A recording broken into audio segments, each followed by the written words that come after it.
Hello बच्चों, चलिए प्रश्न को पढ़ते हैं।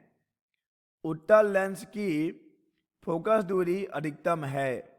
दिए गए विकल्प हैं: ए नीले प्रकाश के लिए, बी हरे प्रकाश के लिए, सी पीले प्रकाश के लिए या फिर डी लाल प्रकाश के लिए।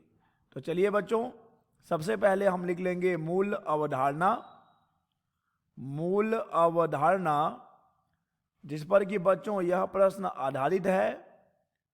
बच्चों यह प्रश्न आधारित है लेंस की फोकस दूरी पर।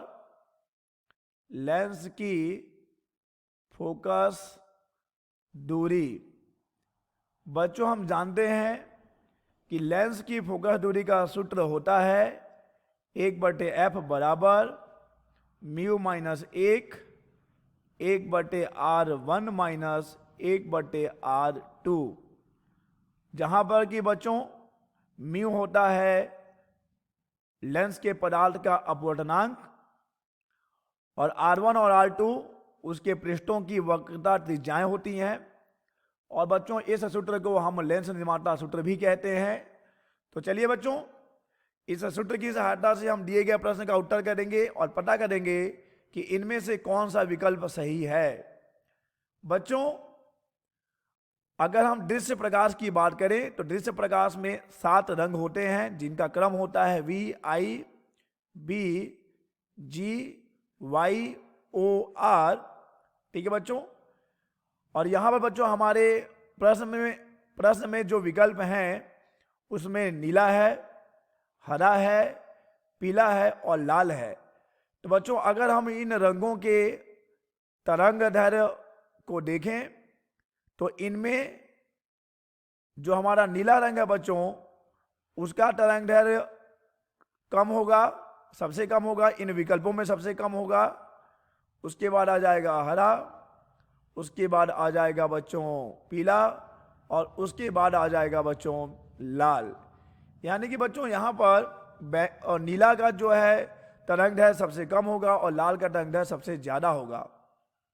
बच्चों अगर हम काउची समीकरण से देखें, काउची समीकरण जो कि बच्चों किसी माध्यम के अपवर्तनांक को तरंग दैर्ध्य से संबंधित करता है, तो बच्चों काउची समीकरण के अनुसार अपवर्तनांक a प्लस बी बटे लैम्डा का वर्ग प्लस c बटे लैम्डा का घात 4। बच्चों ये है काउची समीकरण जो अपवर्तनांक को तरंग दैर्ध्य के साथ संबंधित करता है। बच्चों अगर हम लैम्डा के उच्च घातों की उपेक्षा कर दें तो हमें मिल जाएगा म्यू बराबर a प्लस बी का बटा लैम्डा का वर्ग। और बच्चों यहां से हम समझ सकते हैं कि लैम्डा ज्यादा होने पर अपवर्तनांक कम हो जाता है। अतः बच्चों अगर हम देखेंगे तो लाल का तरंग दैर्ध्य सबसे ज्यादा है, अतः इसके लिए अपवर्तनांक सबसे कम हो जाएगा। और चूंकि बच्चों नीला का तरंग दैर्ध्य कम है, इन विकल्पों में सबसे कम नीला का है तरंग दैर्ध्य, तो बच्चों नीले के लिए अपवर्तनांक सबसे ज्यादा आएगा। ठीक है बच्चों, तो यहां से हमने निष्कर्ष निकाल लिया है कि म्यू बी यानी कि नीले रंग के लिए अपवर्तनांक सबसे ज्यादा और लाल रंग के लिए अपवर्तनांक सबसे कम। बच्चों इन दिए गए विकल्पों में हम बात कर रहे हैं।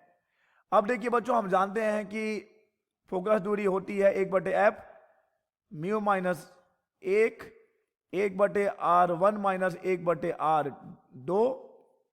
तो यहां से हम समझ पाते हैं कि f व्युत्क्रमानुपाती हो जाएगा म्यू माइनस 1 के। अब देखिए बच्चों यहां से क्लियर हो जाता है, स्पष्ट हो जाता है कि अगर म्यू ज्यादा होगा तो f कम होगा और अगर बच्चों म्यू कम होगा तो f ज्यादा होगा।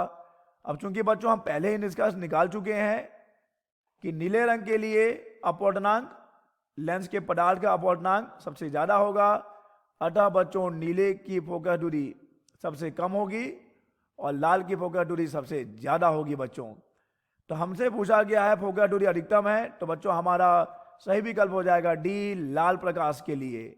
सही विकल्प है डी, लाल प्रकाश के लिए। आशा करते हैं बच्चों आपको यह प्रश्न समझ आया होगा। धन्यवाद।